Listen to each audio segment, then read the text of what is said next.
Cristo Jesús, nuevamente aquí estamos reunidos por causa de ti, porque queremos honrarte, queremos bendecirte, queremos, Señor, desarrollar ese ministerio que tú nos has dado con todo el deseo, con toda la devoción y, Señor, aprovechando los medios ahora que tú nos has dado a través de aquí, de la internet, de la electrónica, de la computadora, Señor, pues gracias que si por ahí nos podemos reunir, pues te damos gracias, por el asunto es que nadie nos va a detener, Señor. Nadie nos va a detener porque tú eres el que has puesto este sentir en nuestro corazón y ese es un fuego que nadie lo va a detener. Te damos gracias por ello, Señor. Te pedimos desde ya, Señor, y bueno, gracias primeramente porque nos mantienes sanos, nos mantienes vivos, nos mantienes, Señor, saciados. Señor, sabemos que hay momentos difíciles, pero sabemos también que tú estás con nosotros y si tú estás con nosotros, pues todo estará bien en nuestra vida. Te agradecemos por todas esas cosas, por todo lo bien con lo que tú nos has bendecido, Señor. Te ponemos esta reunión en tus manos para que tú nos dirijas, para que tú nos hables, para que tú nos instruyas y nos ayudes a cada día a ser mejores hijos, Señor, y estar siempre en la búsqueda de ti por sobre todas las cosas. Que nunca nuestro corazón, Señor, se aparte de tus caminos y si en algún momento se aparta, pues que tú nos permitas volver al camino correcto. En el nombre de Cristo Jesús, este tiempo lo encomendamos en tus manos, Señor. Toma tú el control, Espíritu Santo. Enséñanos, instrúyenos, aviva nuestro corazón, Señor. Enciende esa llama en nuestro corazón. Ayúdanos a aumentar nuestra fe, a que siempre podamos, Señor, gozar de tu presencia. En el nombre de Cristo Jesús, te damos gracias, Señor, a ti. Amén, amén y amén. Bueno, hermanos, déjenme compartir aquí la pantalla para que podamos entrar ya de lleno en el tema. Y bueno, vamos a corregir un poquito acá la imagen.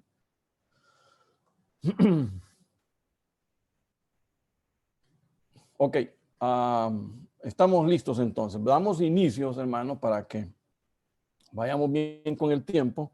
Yo quiero que me acompañe aquí a Lucas, capítulo 22, verso 31. Vamos a leer estos dos versos. Dice, Simón, Simón, dice esta palabra. Mira que Satanás os ha reclamado para zarandearos como a trigo. Pero yo he rogado por ti para que tu fe no falle. Y tú, una vez que hayas regresado, fortalece a tus hermanos. Bueno, esta es una palabra que obviamente, como ya todos sabemos, el Señor la está hablando, el Señor la está dirigiendo, en este caso a Pedro, ¿verdad? Le está hablando el Señor a Pedro específicamente, pero ¿por qué quiero? Bueno, antes de introducirme con el tema, quiero contarle algo. Usted se recuerda que nuestro pastor nos habló el viernes. Bueno, en realidad no habló a la iglesia, sino que lo habló ahí en el retiro de pastores, habló acerca de la oración. Estuvo hablando acerca de las formas de oración y de todo lo que eso conlleva. Y entre una de las cosas de lo que el pastor habló, hubo un punto que me interesó bastante, porque en esos puntos el pastor habló también acerca del secreto que encierra el ruego, el rogar, el suplicarle al Señor. Y eso obviamente él lo mostró de esa manera, lo enseñó de esa manera. Aunque no se enfocó realmente en el ruego, ¿verdad? Sino que lo simplemente mencionó el puntito ahí. Pero el punto donde yo quiero ir esta tarde, esta noche ya, es que la palabra nos narra que hay muchos hombres en el transcurso de la enseñanza ahí de la Biblia, nos enseña que hubo momentos diferentes, hubo circunstancias diferentes, pero que se mantuvieron rogando al Señor. Y ahí como que hizo una diferencia. Lo especial es que los hombres que ruegan al Señor, obviamente, de alguna manera consiguen una respuesta. De alguna manera hay una respuesta a lo que se está pidiendo y ese es el punto importante. Eso es a donde yo quiero dirigirme en esta noche. Lo especial es que cuando uno ruega hay respuesta y eso es lo importante. Que hay una respuesta, hay una forma en que el Señor se dirige a cada uno de nosotros y nos dice esto es lo que quiero en base a esas rogativas que hemos hecho. Entonces, yo por eso quiero hablar un poquito de esta noche acerca de lo que es el ruego. Es el ruego. El pastor lo señala como un secreto porque realmente hay algo ahí en el ruego, es decir, ¿por qué cuando nosotros rogamos el Señor realmente responde? ¿Por qué cuando nosotros realmente nos vamos a rogarle al Señor en nuestro tiempo de oración, el Señor como que no sé si es que le doblegamos el corazón, no sé si es que lo llegamos a tocar en espiritualidad, no sé. El punto es que el Señor realmente como que nos escucha, y no solo que nos escucha, sino que nos atiende nuestro ruego, nuestra súplica. Entonces, cuando vemos estos textos, me surgió una pregunta rápidamente ahí: ¿por qué los hombres deben rogar al Padre? Bueno, eso es lo que nuestro Señor Jesucristo enseñó. Noten este texto de lo que dice aquí en Lucas 22:31. Dice, Pedro, yo he rogado por ti. Bueno, no le llamó Pedro, le llamó Simón. Simón, he rogado por ti para que tu fe no falle. Yo he rogado por ti. Note algo bien interesante que me llamó la atención. Si el Señor, el que dice Pablo que era en forma de Dios, pero que no tuvo eso como algo a que aferrarse, sino que se despojó, se desvistió de, por así decirlo, de su traje divino y se puso el traje de hombre, y con ese traje de hombre vino aquí a ministrar a la tierra. Entonces note algo, pero el punto importante es que si el Señor, que era forma de Dios, que ruega al Padre, entendemos que cuando él vino como figura de hijo, tenía que tener un vínculo con el Padre que estaba arriba, pero vamos al punto: si él, siendo Dios, tenía que rogar al Padre, entonces, para así buscar el favor del Padre, imagínense cuánto más nosotros tenemos que hacerlo. Entonces, ¿cómo no debemos nosotros de seguir ese ejemplo? Si el actor intelectual de la vida lo enseñó de esa manera, el autor intelectual de la vida rogó para tener un vínculo con su Padre, para buscar el favor del Padre, incluso para orar por usted y por mí, porque el Señor oró por nosotros también. Entonces, esa es la parte que realmente me sorprende a mí. Ahora bien, normalmente siempre que vemos estos ruegos en la palabra, hay una respuesta del Señor. Claro, hay que aclarar aquí y decirlo claramente que el hecho que hay una respuesta del Señor no quiere decir que la respuesta va a ser de acuerdo a nuestro deseo, de acuerdo a nuestra voluntad.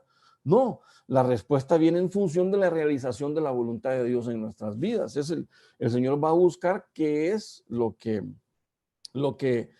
nosotros necesitamos. Por ejemplo, Pedro en este caso, ¿qué necesitaba Pedro? Necesitaba tener una fe fuerte, necesitaba tener una fe bien cimentada, porque por eso estaba rogando el Señor por él, porque iba a ser zarandeado, iba a tener su momento de prueba fuerte ahí con el enemigo. Sin embargo, el Señor le dice que está rogando por él. Entonces, este es bueno, Pedro recibe lo que justamente necesitaba, no quizás lo que él quería. Pero no se trata tanto de que el Señor cumpla nuestro deseo, sino que se trata tanto de buscar, o se trata más de buscar que el deseo de Dios se realice en nuestras vidas y que nos enseñe entonces a vivir de acuerdo a su voluntad. Entonces, eso es lo que realmente nos cuenta el apóstol Pablo aquí en Corintios. Dice Pablo: respecto a lo cual 3 veces he rogado al Señor que lo quite de mí. Bueno, ¿se acuerda de qué está hablando en este texto, verdad? Pablo viene hablando de que el Señor le ha dado tremendas revelaciones, de que el Señor le ha dado buenas visiones, bueno, cosas grandes que él desarrolló en su ministerio. Pero, dice Pablo, el Señor puso en mí un emisario del enemigo, dice, para que me abofetee, es decir, para que esas revelaciones, esa grandeza doctrinal que Pablo tenía, no se le fuese al cerebro, sino que se quedara siempre en su corazón y bajara a sus manos y a sus pies, porque toda la palabra, toda la revelación, toda la inspiración que podamos tener en la Biblia es para que la practiquemos en función de nuestros hermanos. Ahora, Pablo dice: respecto para lo cual yo he orado 3 veces, ¿qué ha orado Pablo entonces? Que le quiten ese aguijón que le ha estado molestando, que le quiten ese aguijón que lo ha estado estorbando. Sin embargo, ¿cuál es la respuesta del Señor? El Señor me ha dicho: bástate mi gracia. Bástate mi gracia, porque mi poder se perfecciona en la debilidad. Entonces Pablo llega a una conclusión: bueno, como no puedo recibir lo que yo quiero, sino que recibo aún más de lo que yo necesito, porque la gracia del Señor es una gracia abundante y que nos va a dar para todo. Y Pablo por eso lo llega a entender, claro, eso es un proceso, lo llegó a entender y dice: por tanto, entonces de buena gana me gloriaré.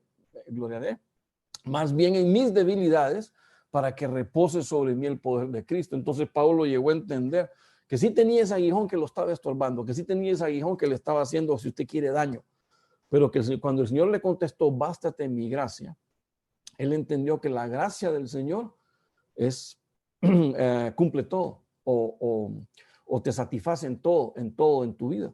Entonces, que no ocupas más. Con la gracia del Señor estás cubierto en todo. Entonces, eso es lo interesante que Pablo menciona aquí. Note que debemos entender entonces que el Señor responde. Eso es lo interesante, que cuando hay un ruego, he rogado al Señor y entonces el Señor me respondió. El Señor responde no de acuerdo a nuestro deseo, pero sí de acuerdo a su propósito. Y sabemos que el propósito del Señor es para nuestro bienestar, para nuestro bien.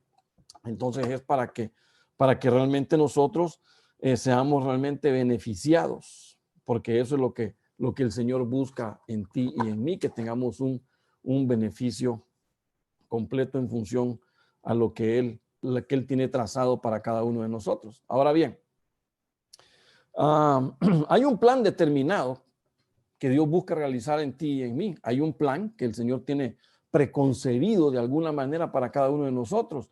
Y entonces ese plan que el Señor ya tiene es el que nosotros debemos de alguna manera entender y rogar por ello, para que entonces podamos machar de alguna manera nuestro deseo, nuestra petición, nuestra oración, nuestro ruego, sea de acuerdo a lo que Dios quiere para nosotros y así poder nosotros conocerlo y poder desarrollarlo también.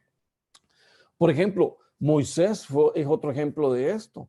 Recuérdese, Moisés, el Señor lo llama, cuando ya tiene 80 años, obviamente, el Señor lo llama y le dice, ¿sabes qué, Moisés? Necesito que regreses a Egipto. ¿Y para qué voy de Egipto? Bueno, necesito ahora que vayas como libertador de todo mi pueblo, que ahora va a ser también tu pueblo.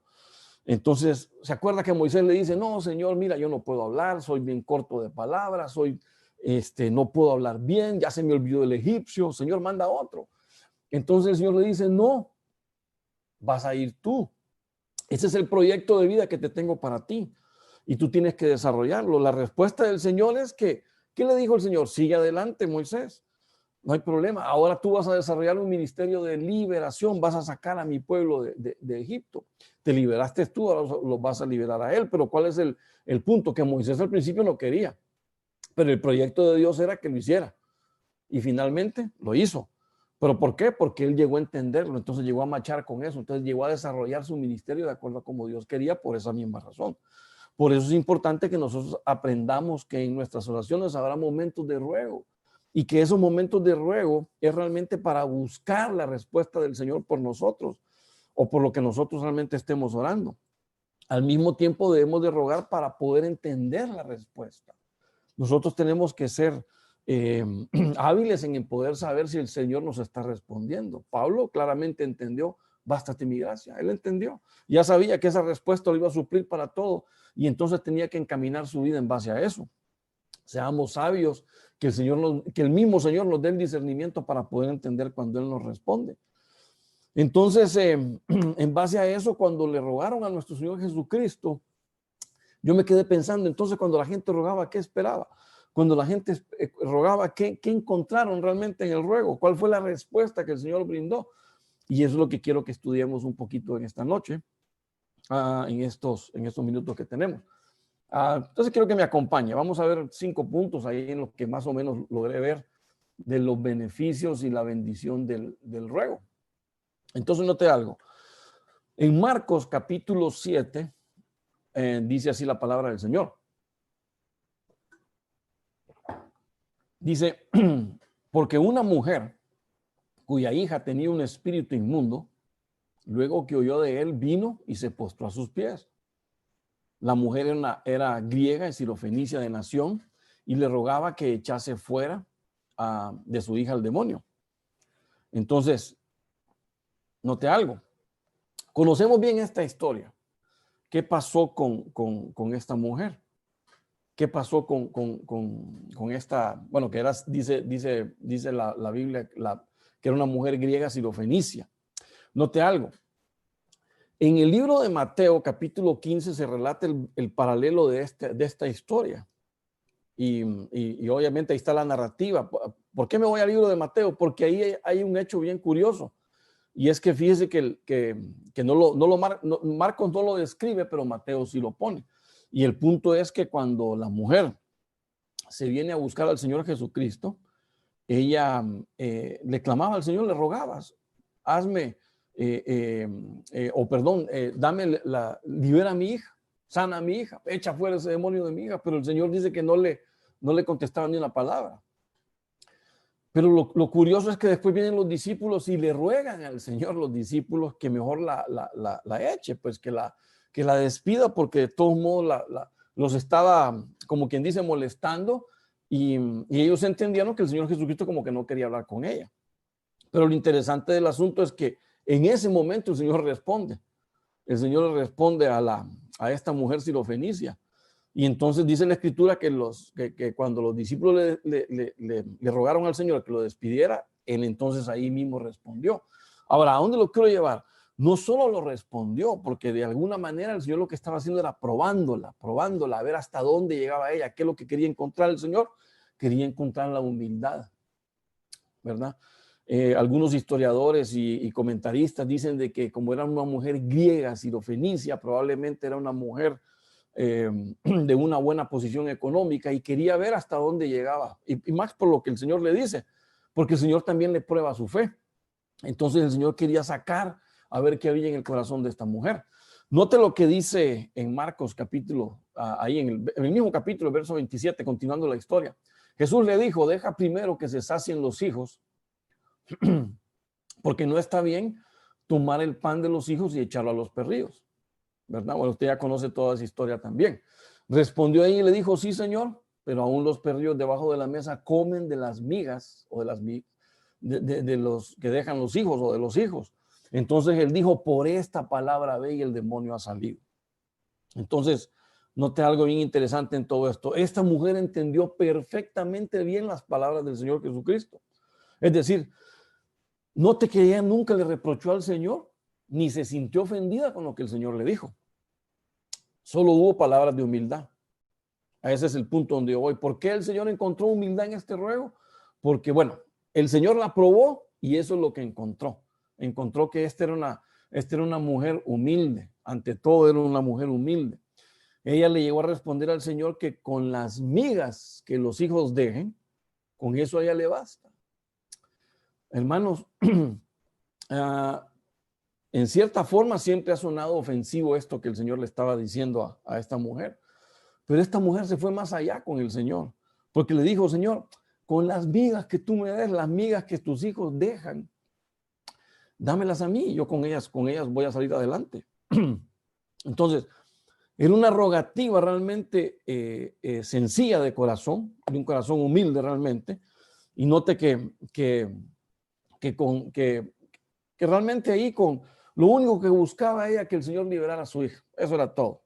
Ella confiaba en el Señor tanto que cuando le dijo, ¿sabes qué, Señor? Con esas migas yo resuelvo mi problema. Con esas migas yo ya tengo todo el asunto resuelto. Eso es lo que yo pido para ti. Por eso que el Señor se sorprende y le dice, ¿sabes qué? Por esa palabra que tú has dicho, ve. Aquellas palabras del Señor, más que ofenderla, lo que provocaron era que entendiera realmente cómo pedirle al Señor. Aprovechó hasta lo último. A veces uno, siguiendo este ejemplo de esta sirofenicia, a veces nosotros pedimos, hermano, y no nos conformamos con las migas. Queremos el pan completo. Queremos quedar con el pan completo para decir, aquí no me tiene que quedar nada. Si con solo las migas nosotros podemos resolver nuestro problema. ¿Sabes? Como aquella mujer que estuvo enferma mucho tiempo. ¿Se acuerda de ella, verdad? Que ella solo decía, ella en su pensamiento tenía, si tan solo yo tocara el borde del manto del Señor, yo sería sana. El Señor iba entre una multitud. La multitud, ¿qué es lo que quería? La multitud lo que quería era apretujar al Señor, estar cerca del Señor, amontonar al Señor. Algunos de repente, Señor, fírmame aquí mi Biblia. Señor, tomémonos una selfie, o que el hermano nos tome una foto. Dile a Pedro o a Juan que nos tome una foto y salimos tú y yo juntos. Ellos lo que querían era notoriedad, pero aquella mujer arrastrada bajo los pies de los demás llegó a tocarle el manto del Señor y sacó la virtud del Señor. se conformó con las migas. Entonces ese es el punto importante de esto. El ruego te hace estar en una condición que el Señor te otorgue, o que lo que el Señor nos otorgue, que sabemos que va a ser suficiente para la necesidad que nosotros tenemos. Una miga de la gracia del Señor va a poder resolver cualquier necesidad en nuestra vida. Una migaíta de ese pan que aquellos dejan va a poder resolver cualquier necesidad nuestra que nosotros tengamos. Y ese es el punto de lo que esta mujer está diciendo acá. Por eso el Señor dice, esta palabra, me has tocado con esa palabra, ve que el demonio ha salido de tu hija. Note algo, que ella lo creyó y se fue tranquila sabiendo que la palabra del Señor se iba a cumplir. Esa migajita que el Señor le dio se le iba a cumplir y se le iba a hacer una gran bendición a esta mujer.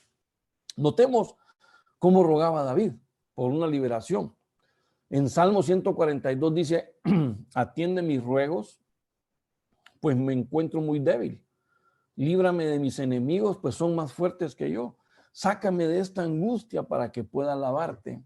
Al ver que me tratas bien, los justos harán fiesta, dice David. En esta versión del lenguaje sencillo. Bueno, David no está pidiendo liberación por un demonio que lo esté estorbando o porque tenga algún estorbo espiritual. No, David está pidiendo liberación de sus enemigos. Pero como yo estoy enfocando la rogativa, en este caso por humildad, note lo que dice David. David dice, atiende mis ruegos, pues me encuentro muy débil. Él reconoce que hay debilidad en él, siendo el rey, el poderoso rey que había levantado el Señor. Él reconoce que es débil. Líbrame de mis enemigos que son más fuertes que yo. ¿Acaso David no había peleado con un enemigo más fuerte que él, que era Goliat? Y nunca le dijo que le tenía miedo. Nunca le dijo al Señor que, bueno, obviamente él entendía que el Señor le iba a librar. Pero lo que me estoy refiriendo es que aún sabiendo que él era un rey fuerte, que él era un rey grande, porque el Señor lo había engrandecido, él siempre buscaba la humildad. Él tenía un corazón humilde. Claro, por eso la Biblia enseña que era un corazón conforme al corazón de Jehová.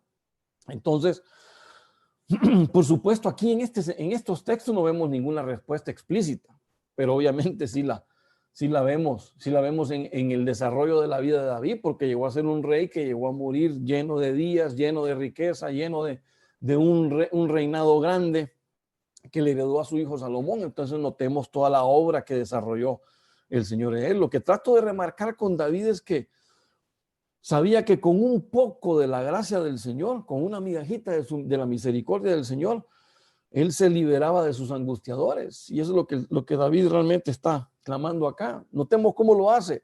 Reconoce que es débil, reconoce que sus enemigos son más fuertes. Quizá no, pero él se pone en ese lugar. Demuestra la humildad de carácter de David, ¿verdad? Como decía Pablo, ¿verdad? Tú tienes que, como decía el Evangelio, tú tienes que menguar para que ya surja Cristo, ¿verdad? Bueno, así lo expresa David, buscando en humildad la libertad que solo Dios te puede dar. Y entonces vemos a David que reconocía su debilidad, reconocía que los enemigos habían más, pero lo que realmente estaba mostrando era la humildad de ser el gran rey que el Señor había levantado. De manera que entonces, cuando ruegas al Señor, estamos demostrando humildad, porque al final entendemos que sin esa migajita de la gracia divina que el Señor nos da, no podemos alcanzar libertad, no podemos alcanzar la pasión, no podemos alcanzar el deseo, no podemos alcanzar lo que el Señor nos está dando. Entonces, necesitamos tener humildad en el corazón y buscar esa gracia divina que solo el Señor nos da. Ahora, yendo un poquito más adelante, dice la palabra aquí en Lucas 4:38, levantándose, salió de la sinagoga y entró en casa de Simón.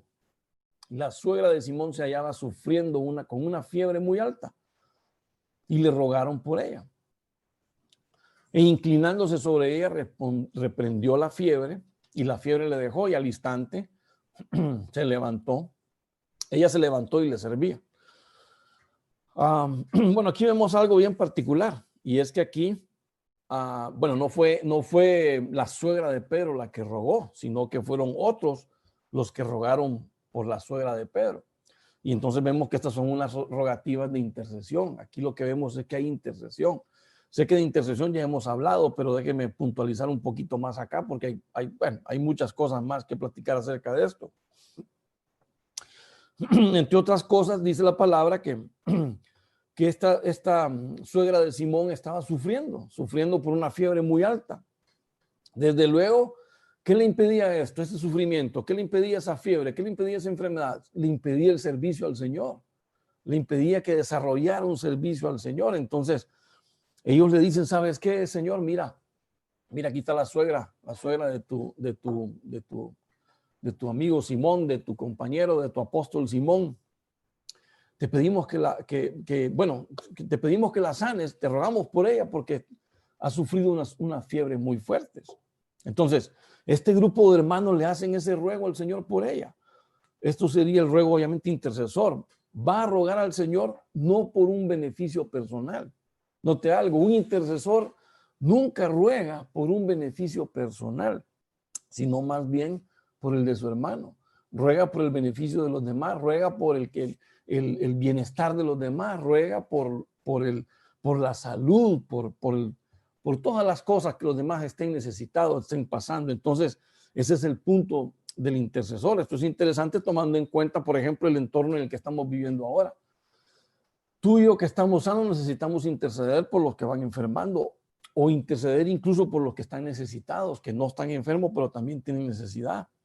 Necesitamos rogar al Señor por todos aquellos que están padeciendo de alguna u otra manera este tiempo difícil que estamos atravesando, que realmente nos impacta a todos, ¿verdad? Ahora, ¿rogar para qué? Para que aún sea lo que estén pasando, sea lo que estén viviendo, sean levantados y en este tiempo difícil puedan levantarse y continuar desarrollando su servicio. Mire, esto es algo bien interesante porque nosotros, ¿qué estamos haciendo? Desarrollando nuestro servicio para el Señor, sea por medio electrónico o como sea. El punto es que no nos estamos deteniendo. Y ya ve algunos hermanos ahí en medio, tal vez atravesando su periodo de enfermedad, y aquí están también recibiendo para poder entregar también. Entonces, eso es lo que necesitamos nosotros realmente, levantarnos en intercesión por aquellos que también, que de repente están padeciendo cualquier vicisitud, pero que sean levantados también para que puedan ir y servir. Notemos que esa rogativa el Señor respondió de manera inmediata. Creo que eso se da en parte porque estamos imitando el ministerio del Señor. Saben que el ministerio eterno del Señor es la intercesión. Él todavía sigue intercediendo por nosotros allá en el cielo. Y ese es el punto bien interesante que quiero enseñarle ahorita en esta noche. Porque dice aquí en Primera de Juan 2:1, mis hijitos, les estoy escribiendo estas cosas para que no pequen. Pero si alguno peca, mire, esta versión dice totalmente diferente, ¿verdad? Porque es la versión Kadosh israelita, ¿verdad? Dice, pero si alguno peca, tenemos a Yeshua HaMashiach, el Sadik, quien ruega al Padre por amor a nosotros. Bueno, estas palabras, si usted las lee en su versión tradicional 60, pues va a entender que está hablando de nuestro Señor Jesucristo. Yeshua HaMashiach es el Señor Jesucristo, HaMashiach es el ungido o el Mesías en la parte hebrea, en griego el Cristo, ¿verdad? El punto es que Sadik es el justo, porque así lo llamaban esto. Entonces el Sadik, el justo, quien ruega al Padre, pues el punto principal es este, que el Señor es el quien ruega al Padre por amor a nosotros. Entonces note algo, ese es el ministerio eterno del Señor. Eso es lo que el Señor actualmente está haciendo por usted y por mí, rogando por nosotros. Rogar al Padre por amor a nosotros o por amor de nosotros, como sea. El punto es que sea que nuestro Señor continúa ahora rogando por ti y por mí. Note que cuando estaba en la tierra, allá en Juan capítulo 17, rogaba también por nosotros. Bueno, rogó por sus discípulos y rogó por todos nosotros que íbamos a creer después de ellos. Entonces rogó también por cada uno de nosotros. Cuando estaba en la tierra, rogó por sus discípulos, rogó por todos aquellos que iban a convertirse en él, en ese momento y en este momento. Pero ahora, estando en la gloria con el Señor sigue rogando por cada uno de nosotros. Quizás ruega para que nuestra fe no falle, quizás ruega para que como dice aquí, que Juan, si tenemos pecados, ruega para que nos sean perdonados los pecados. Quizás le dice al Señor, ¿sabes qué, Padre? Yo ya pagué por ellos no me deben nada y no te deben nada porque yo lo pagué por ellos. Es decir, y esas son las rogativas que el Señor está haciendo por nosotros allá en el cielo todavía. Eso lo podríamos llamar entonces los ruegos de la intercesión eterna del Señor. Entonces, cuando nosotros intercedemos por los demás, nosotros nos estamos poniendo en el lugar de Cristo. Nosotros nos estamos poniendo en el lugar de nuestro Señor, siguiendo su modelo de vida, siguiendo su ejemplo. Y por eso es que ahora entiendo cuando Pablo decía, ¿verdad? Imítenme a mí en lo que yo imito a Cristo. Porque realmente para poder seguir el ejemplo de Cristo, tenemos que seguir ese modelo cristiano. Cristo intercedía y continúa intercediendo por los suyos hoy en día. Entonces, por eso se entiende perfectamente cómo imitar al Señor Jesucristo. Debemos de seguir ese ejemplo y rogar por otros para que sean sanados. Por otros hay que rogar para que sean salvados, para que sean restaurados, para que vuelvan otra vez al camino correcto. Hay por tantas cosas por las que tenemos que rogar, que se vuelve la rogativa de intercesión. Y ese es el punto importante. Entonces, eso sería imitar el ministerio de Cristo, porque Él todavía lo continúa haciendo por ti y por mí. Entonces debemos demostrar esa actitud de un intercesor, rogar por hermanos en necesidad. De esta manera no solo estaremos imitando a Cristo, siguiendo su camino, siguiendo su actitud, sino que también estaremos imitando y desarrollando el ministerio que Él desarrolló. Lo estaremos todavía nosotros desarrollando aquí también por mano de Él. Amén. Entonces ese es el punto de los ruegos de la intercesión. Ahora, acompáñeme a Lucas. En Lucas, vamos a otro punto en Lucas. En Lucas dice Lucas capítulo 7, verso 3, dice, cuando el centurión oyó hablar de Jesús, le envió unos ancianos de los judíos. Y dice que rogándole que viniese y sanase a su siervo. Y ellos vinieron a Jesús y le rogaron con solicitud, diciéndole, es digno de que le concedas esto. Bueno, paremos un minuto ahí. Aquí nos encontramos con un centurión. Ya sabemos que un centurión pues era alguien gentil, era romano, estaba fuera de lo que es el pueblo en ese momento judío, obviamente. Es decir, estaba fuera, alejado de las promesas, no tenía nada que ver con los pactos, no tenía nada que ver con nada. Sin embargo, este hombre como que entendía, podríamos decir, los protocolos espirituales. Pues si se puede llamar así, claro que se puede, ¿verdad? Pero entendía cómo acercarse al Señor, entendía cómo llamar la atención del Señor. Buscó con su rogativa hacia el Señor poder tener un beneficio. Y note algo, no era un beneficio tanto por él. Dice que estaba rogando por un siervo de él. Este era un ruego también intercesor, ¿verdad? Pero lo que estoy tratando de ilustrar aquí, que lo vamos a ver más adelante, es que logró conseguir la admiración del Señor. Y ese es el punto donde yo quiero centrar, y por eso pongo el punto 3 como el ruego de la admiración, y le voy a decir por qué. Era un intercesor o era un interceder, ¿verdad? Pero por otro lado también era por alguien, es decir, estaba orando por alguien más, no por él, pero él quería buscar esa parte del Señor. Entonces, si bien es cierto, era un interceder, también se vuelve que había parte de humildad en él, ¿verdad? O sea que vemos los 3 puntos continuos aquí. Notemos que él mismo dice que no se consideraba digno de estar delante del Señor, no se consideraba digno de ir a pedirle directamente él al Señor. Entonces más bien buscó cómo que el Señor le hiciese el favor, que buscó que estos ancianos que se llegasen a donde él y pudiera rogarle al Señor delante de ellos. El punto cuál es, notemos que él mismo dice que no era digno de estar delante del Señor. Por otro lado, le hace saber al Señor que entendía el significado de la sumisión, porque le mandó a decir al Señor, Señor, tú sabes que yo soy un hombre puesto bajo autoridad. Y yo le digo a mi siervo, ve y va. Le digo a otro siervo, ven y viene. ¿Por qué le digo yo esto? Porque también le enseñó el significado de la sumisión y lo que era la fe. Porque realmente él le dijo, si tú tan solo dices la palabra, mi siervo va a sanar. Él entendía que había entidades al servicio del Señor para que hubiese sanidad.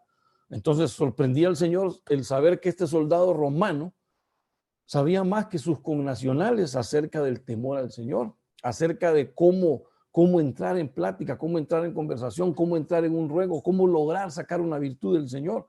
Por otro lado, los ancianos llegaron testificando al Señor que él era digno. Dicen, es digno de que le concedas esto.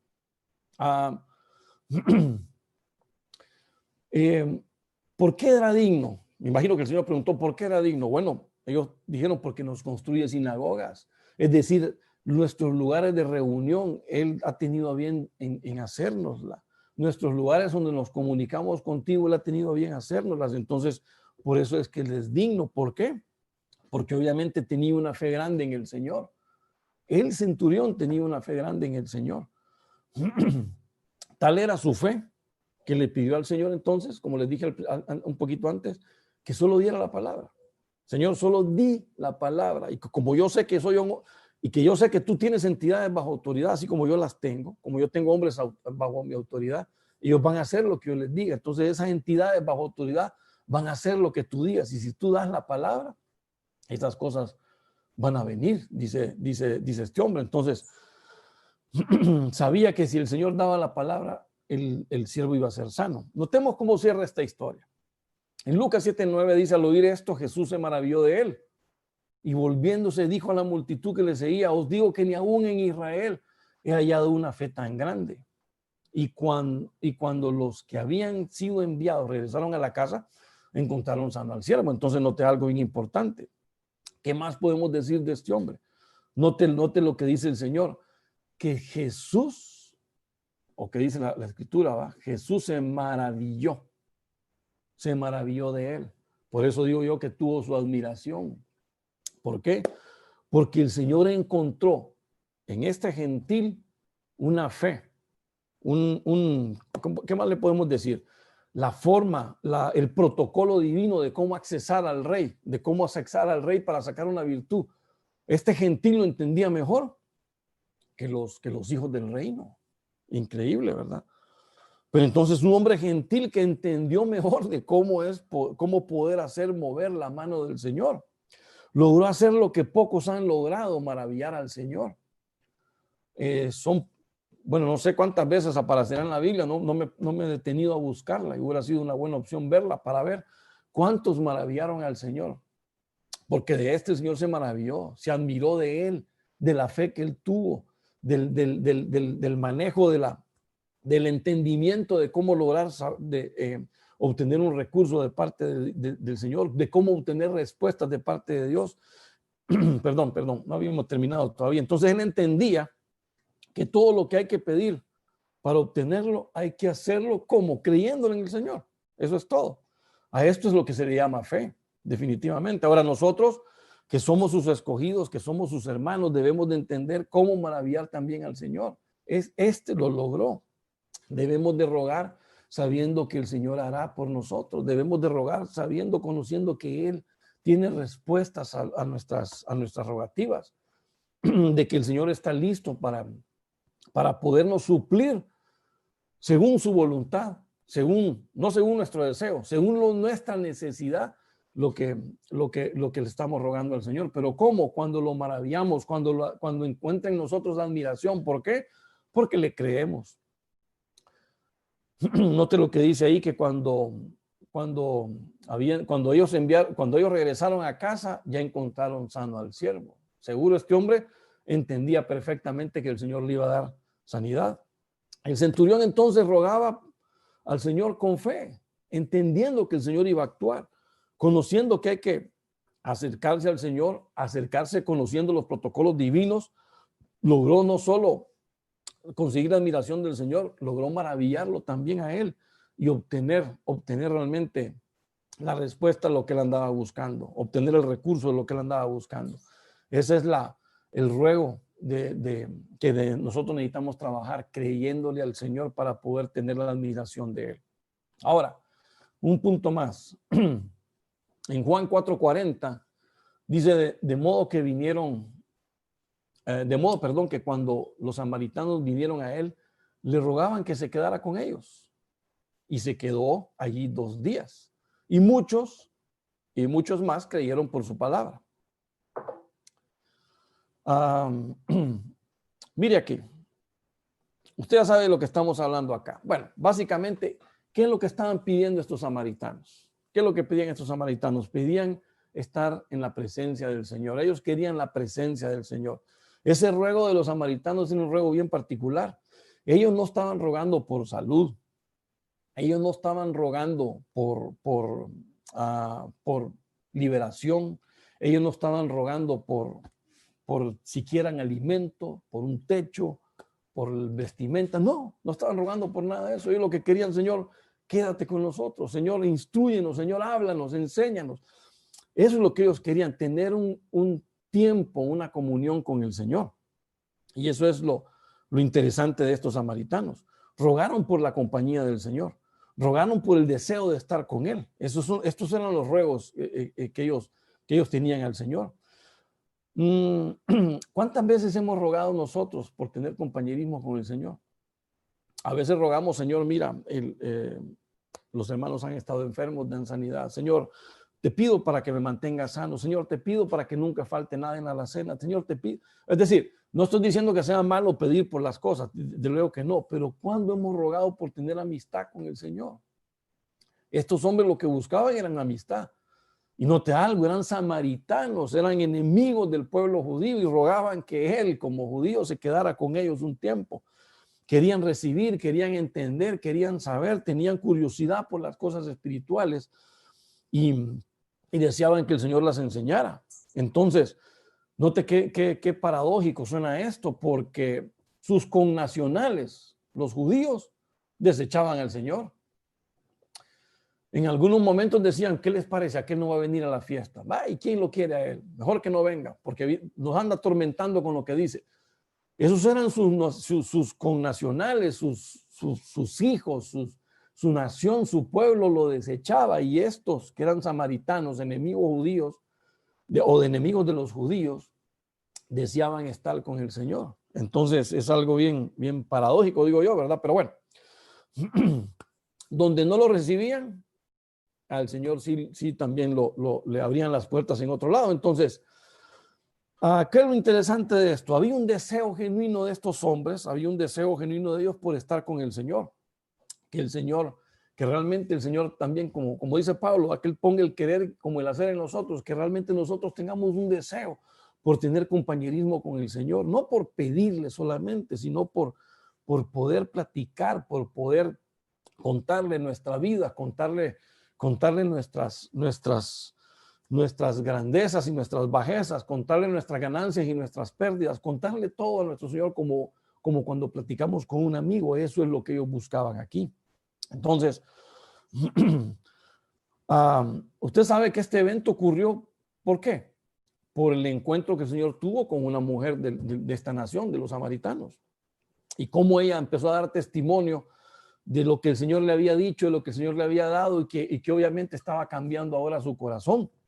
Entonces, notemos qué fue lo que ocurrió con ellos. Con ellos ocurrió que el Señor les empieza a hablar, les empieza a decir, viene la hora, y ahora es cuando los verdaderos adoradores adorarán al Padre en espíritu y en verdad, porque ciertamente los tales el Padre busca que le adoren. Dios es espíritu y los que le adoran deben adorarle en espíritu y en verdad. Bueno, esa era la enseñanza que el Señor ya les estaba dando. El Señor ya les habla de adoración, el Señor les habla de cuál es la correcta adoración y qué Dios busca. Y note algo, ¿por qué se quedó el Señor con ellos? Mire lo que el Señor dice aquí, el Padre busca que le adoren y que le adoren en espíritu y en verdad. ¿Y qué es lo que andaban buscando estos? Buscar estar cerca del Señor, estar en la presencia del Señor. Entonces, ¿por qué el Señor busca a sus adoradores? Porque seguramente lo adoran. Y ese es el punto importante. También les enseña sobre la vida espiritual, les enseña sobre la vida en el espíritu. Dios es espíritu y los que adoran deben de adorarle en el espíritu. Es decir, no adoramos con nuestras fuerzas, no adoramos con nuestro intelecto, no adoramos con nuestra sabiduría, no. Nuestra adoración se rinde al Señor en el espíritu, en la comunión, en la comunión, en la conexión de nuestro espíritu con el espíritu de Dios. Y esa es la forma en que nosotros nos vinculamos con Cristo y con su palabra y con el Señor. Y ese es el punto. Y es la enseñanza del Señor. Enseña la verdad de Dios. ¿Y cuál es la verdad de Dios? Mi palabra es verdad, dijo el Señor. Y yo soy la verdad. Cristo es la verdad y su palabra es la verdad. Entonces, finalmente los samaritanos dan testimonio de ese encuentro del Señor. Mira lo que dice aquí en Juan 4:42. Y decían a la mujer, ya no creemos por lo que tú nos has dicho, porque nosotros mismos le hemos oído y sabemos que este en verdad es, o es en verdad el Salvador del mundo. Entonces note lo que aquí pasó. Lo que inició con un deseo de estar cerca de su presencia y un ruego de estar en su presencia, se convirtió en, ¿qué? En una enseñanza de adoración, en una enseñanza de espiritualidad, y eso culminó realmente con la conversión de ellos. Eso culminó con el aprendizaje de ellos. Eso culminó con que ellos dijeran, ¿sabes qué? Hemos entendido que Él es el Salvador del mundo. Hemos entendido y ahora entregamos nuestra vida y nuestro corazón a ti. Entonces, note, las palabras de Cristo siempre conducen a la salvación. Es el punto bien importante, que siempre te enseñan el camino correcto por el cual nosotros debemos de andar. Entonces, ese deseo de ellos de estar en su presencia culminó con la salvación, con el reconocimiento de que Él es el Salvador del mundo. Entonces, cuando nosotros tenemos un deseo de estar con el Señor, ruegas para que el Señor esté contigo, no porque necesitamos pedirle, no porque necesitamos abrigo, comida, no. Es porque necesitamos tener compañerismo, necesitamos entender quién es Él, cómo tenemos que adorarlo a Él, entender como el centurión cuáles son los protocolos para poder accesar a Él y obtener los recursos necesarios para poder salir adelante en nuestra vida, arrancar ese pan de vida que el Señor tiene para con nosotros. Entonces, obviamente vamos a estar con Él, vamos a poder tener su compañerismo y también vamos a aprender de Él, que es la parte culminante y especial de esto, que Él es el que nos enseña. Recordemos que el Señor en Juan 16 dijo que Él se iba, pero venía el otro consolador, el Paracletos. ¿Para qué? Para podernos recordar y enseñar las palabras que Él ya había en su momento enseñado. Entonces, por eso es que necesitamos tener esa presencia del Señor en nuestra vida. Ahora, como último punto, déjenme enseñarles lo que dice aquí en Juan 4. Esto es siguiendo la lectura ahí de este capítulo 4. Dice que cuando oyó que Jesús había llegado de Judea a Galilea, vino a él y le rogó que descendiese y sanase a su hijo, que estaba a punto de morir. Entonces Jesús le dijo, si no vieres señales y prodigios, ¿no creeréis? Entonces noté algo. Nuevamente el Señor regresa a su tierra, después de pasar el tiempo ahí con los samaritanos. Y se le acerca un hombre que le dice, Señor, necesito que vengas conmigo, desciende conmigo, te ruego, por favor, ve conmigo, porque mi hijo está a punto de morir. Y entonces el Señor creo que le reprocha, en algún momento podemos decirlo, podemos verlo de esa manera. Jesús le dijo, si no vienen señales y prodigios, no creeréis. Es decir, pareciera que este hombre tenía problemas con su fe. Pareciera, porque vamos a ver más adelante que no fue así. Pero el Señor le recrimina y le dice, si no vierais estas señales, si no vieras esos prodigios, no vas a creer, no vas a creer en que yo puedo. Entonces, pareciera entonces, por base de lo que está diciendo el Señor Jesucristo, que este hombre presentaba algún problema con su fe, con creerle al Señor. Quizá era un hombre probablemente así como Tomás, que Tomás dijo, ¿sabes qué? Si yo no miro los agujeros en sus manos, si no miro su costado perforado, yo no voy a creer realmente que Jesús resucitó. Y bueno, tuvo que aparecer el Señor, le dijo, Tomás, mira mis manos, pon tu dedo acá, pon tu dedo en mi costado. Por favor, Tomás, sé un creyente, deja de ser ya incrédulo. Se lo recriminó también a Tomás. Pero fíjate que con este hombre no fue así el caso, porque con él notemos lo que dice el Señor, ¿verdad? en Juan 4:50. El Señor le dijo, vete, tu hijo vive. ¿Y qué dice ahí? El hombre creyó la palabra que Jesús le dijo y se fue. Entonces, mientras bajaba, sus siervos le salieron al encuentro y le dijeron que su hijo vivía. Entonces, note algo. El hombre creyó la palabra. No era un problema de fe. No era un problema de fe. Era un problema de prueba que el Señor le estaba haciendo a él. Obviamente, como cualquier hombre, pudo haber tenido alguna duda, ¿verdad? Que es parte de la debilidad de todos nosotros, que el Señor nos da una palabra y nosotros todavía dudamos, la ponemos en duda. Pero lo interesante de esto es que el Señor respondió los ruegos de este hombre. Estaba rogando por la sanidad de su hijo y obviamente el Señor le dijo, ve que tu hijo vive, vete que tu hijo ya está sano. Y él creyó esa palabra. Lo interesante es que como creyó, se fue tranquilo. Bueno, quizá con la duda, quizá ahí con el temorcito, ¿verdad? Pero el punto es que el Señor responde, pero porque nosotros creemos y nosotros desarrollamos nuestra vida en esa fe. Ahora, este hombre no se fue así, demostró al Señor que tenía fe en él, porque él realmente se fue confiando en la palabra que el Señor le había dicho, confiando en la palabra que el Señor le había dado, que esa fue la causa por la que le fue a rogar al Señor, que era la sanidad del hijo, y el Señor le dijo, tu hijo vive, y él creyó esa palabra y se fue tranquilo. Es decir, que como creía en esa palabra que el Señor le dio, tomó la palabra sin ver ninguna señal, sin ver ningún prodigio, simplemente creyó lo que el Señor le dio, creyó lo que el Señor le dijo y se fue confiando en esa respuesta de que el Señor le dio. Entonces, el Señor sí lo probó. Si no viene señales y prodigios, ¿no creeréis? La respuesta es sí, Señor, sí creo, porque yo creo a tu palabra. Yo creo que tú realmente eres el Hijo del Dios viviente que puedes dar salud, sanidad y vida. No hay ningún problema con eso. Y notemos cómo cierra el texto. Mire cómo cierra el texto en Juan 4:52. Entonces le preguntó, hablando del padre de familia, les preguntó a qué hora había empezado a mejorar. Y le respondieron, ayer a la hora séptima se le quitó la fiebre. El padre entonces se dio cuenta que fue a la hora en que Jesús le dijo, tu hijo vive, y note algo, creyó él y toda su casa.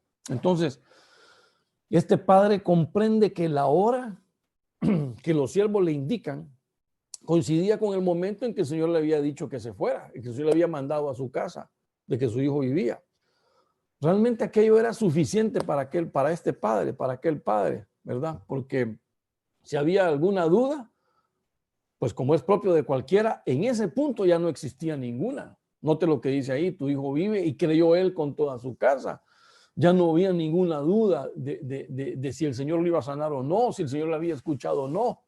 Él se fue creyendo en la palabra del Señor y entendía que la sanidad se había completado, se había dado. Y esta palabra simplemente se lo confirma. Entonces, sin duda, este hombre entendió que el Señor Jesús era más que un profeta con autoridad. Entendió que la sanidad a distancia, hermanos, era una obra de Dios y que su mano estaba sobre este acontecimiento, sin duda alguna. ¿Por qué él digo que lo entendió? Porque cuando llegó al punto de entender cuál era la misma hora que el Señor le dijo, con la hora que su hijo estaba ya sano, creyó él ya con toda su casa. No que estuviese dudando, no, porque dice de que ya se había ido creyendo en la palabra del Señor, pero ahí la afirmó. Ahí ya no solo creyó en la palabra del Señor, sino que ella creyó en la persona del Señor Jesucristo. Y esto es lo interesante que cabe resaltar. Depositar nuestra fe en el Salvador, en nuestro Señor Jesucristo, trae consigo el perdón de los pecados, que es lo que pasó aquí, y la vida eterna. Por eso es que creyó él con toda su casa. Ahora ya eran una familia de salvos, una familia de gente entregada al Señor. Entonces note algo, el ruego de este padre por la bendición temporal de la sanidad de su hijo enfermo fue la puerta de bendición eterna, que vino como por la puerta de la fe, abrió esa puerta de la fe, cuando él realmente le creyó al Señor. Amén. Bien, resumiendo un poco esto que hemos hablado, cuando nosotros rogamos realmente el ruego realmente es porque necesitamos buscar algo del Señor, pero al mismo tiempo como que el Señor encuentra algo de parte de nosotros. Y por eso el Señor encontró, en aquella Sirofenicia encontró humildad y claro, ahí encontró su sanidad. Pero el Señor encontró humildad porque fue demostrada, ¿verdad? diciéndole, ¿sabes qué, Señor? Con esa migajita que tus hijos de repente limpian y botan, esa migajita a mí me basta para la salud de mi hija, para estar bien, para saber que tú ya nos has dado libertad, que tú nos has liberado. Note que la migajita de la gracia divina, nosotros la podemos alcanzar mucho, mucho para con el Señor. Número 2, la intercesión. Debemos demostrar una actitud intercesora. Rogar por nuestros hermanos en necesidad, obviamente. De esta manera estaremos no solo imitando a Cristo en su actitud, que eso es lo importante, sino también desarrollando el ministerio que el Señor desarrolló, el ministerio de intercesión. Número 3, la admiración, ¿verdad? El Señor se maravilló con aquel centurión, lo maravilló la fe, lo maravilló el entendimiento de cómo él entendía los protocolos divinos para poder accesar a las bendiciones que el Señor nos tiene preparadas. Y entonces logró obtener su admiración. Ahí el Señor, este centurión encontró admiración de parte de Dios, pero por otro lado, él logró maravillar al Señor, logró que el Señor entendiera que aún en pueblo ajeno, en pueblo que no era pueblo de Dios, había gente que sabía y entendía cómo accesar, cómo llegar a Él, cómo rogarle a Él. También está la presencia. Note cómo aquellos samaritanos quieren la presencia del Señor, quieren el deseo de estar con Él, ruegan por su compañerismo, ruegan por su presencia, por su enseñanza, ruegan por su comunión, no por peticiones, no por necesidades, que no está mal que oremos por ellas, porque al Señor tenemos que darle todas nuestras cargas y está bien, pero en algún momento tenemos que entender que Él es nuestro compañero de camino y necesitamos verlo de esa manera también, como padre, hijo y también como amigo. Y finalmente la fe de este padre que entendió que sin ver un portento, sin ver un milagro, sin ver nada maravilloso, él entendía que la palabra del Señor se cumplía y que esa bendición temporal de la sanidad del enfermo fue la puerta de bendición, o fue la puerta que abrió la bendición eterna que vino únicamente por la fe.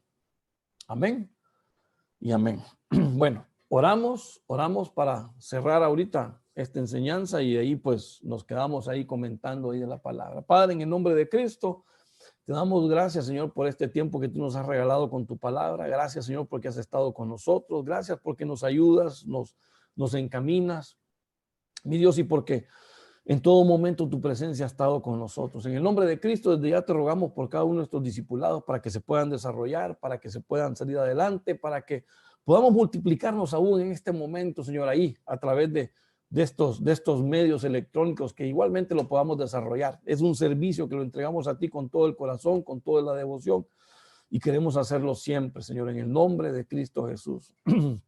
Te rogamos y te pedimos también por aquellos que de alguna manera han pasado la enfermedad o están enfermos, Señor, para que tú pongas tu mano de salud, para que tú pongas también tu mano de provisión, para que tú pongas tu mano, Señor, de entendimiento, Señor, y que por sobre todas las cosas, pues salgamos adelante y que este momento difícil de esta pandemia, pues tampoco nos detenga, sino que en todo momento estemos confiados de ti y de que tú traerás la victoria y que todo este mal momento que hemos vivido, tú lo vas a recompensar adelante. En el nombre de Cristo te damos gracias, Señor, en el nombre de Cristo Jesús. Te amamos, te bendecimos, te honramos y descansamos en pleno en ti. En el nombre de Jesús, amén, amén.